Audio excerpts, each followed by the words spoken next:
Goeiemiddag, dis nou 23 Junie.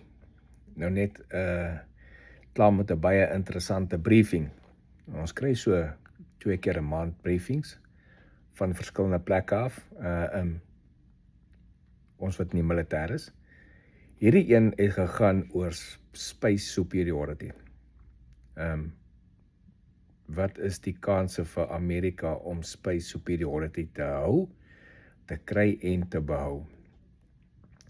So, baie interessant. Nou, ek kan nie alles terugvoer gee wat uit die briefing was nie, maar daar was 'n paar punte wat ons kon uitlig, wat ek kan bekend maak. Dis aangebied gewees deur generaal Chilton van die United States Air Force. Hy is nou afgetree. Hy het die briefing vir ons gedoen. So, hulle het vroeër in die jaar so 50 subject matter experts gebruik om in 'n hele werksgroep in te gaan om te bepaal die konflik in space, waar is ons huidiglik, waar moet ons gaan, recommendations en so aan. Paar dinge wat hulle uitgekom het wat interessant is. Huidiglik is daar gereeld in space, nie net in space nie, maar op die grond, op aarde ook, jamming, lasing, cyber attacks. Maar daar's jamming, lasing en cyber attacks op space capabilities. Met ander woorde op satelliete en so aan. Van ander groepe af, obviously nie van Amerika se allies af nie, maar van soos Rusland, China, die ander groot spelers in die wêreld in terme van space. En dit gaan redelik gereeld aan. So die vraag kom, is ons eintlik besig in 'n space oorlog met hierdie tipe van ding? Maar hulle bepaal dat, kyk, hulle bepaal daar's 4 levels. Die eerste level wat hulle noem is die peaceful level, niks gebeur nie. Die tweede een is die grey zone, daar waar goeters gebeur wat nie regtig 'n konflik gaan begin nie.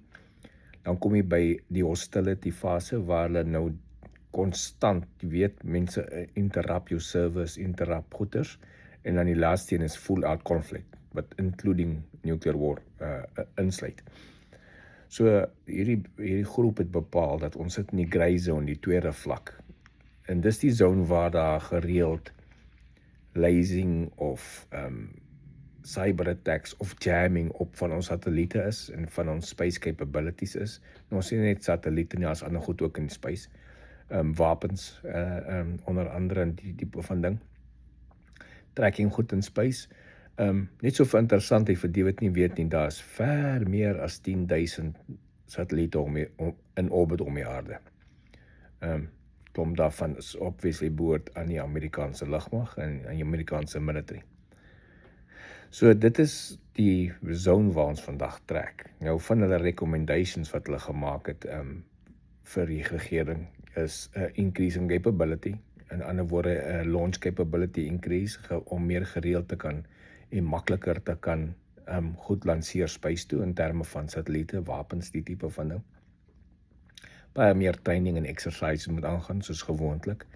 En dan ook 'n deterrence op te sit in terme van die military options. So die vyand bekend te maak, wat het ons daar.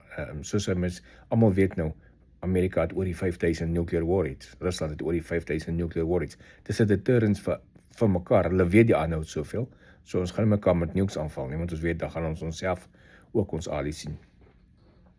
Een ding wat nog interessant uitgekom het, so rukkie terug, het China is besig om vinnig op te kom, en Rusland en ons te catch met space wapens, space capabilities.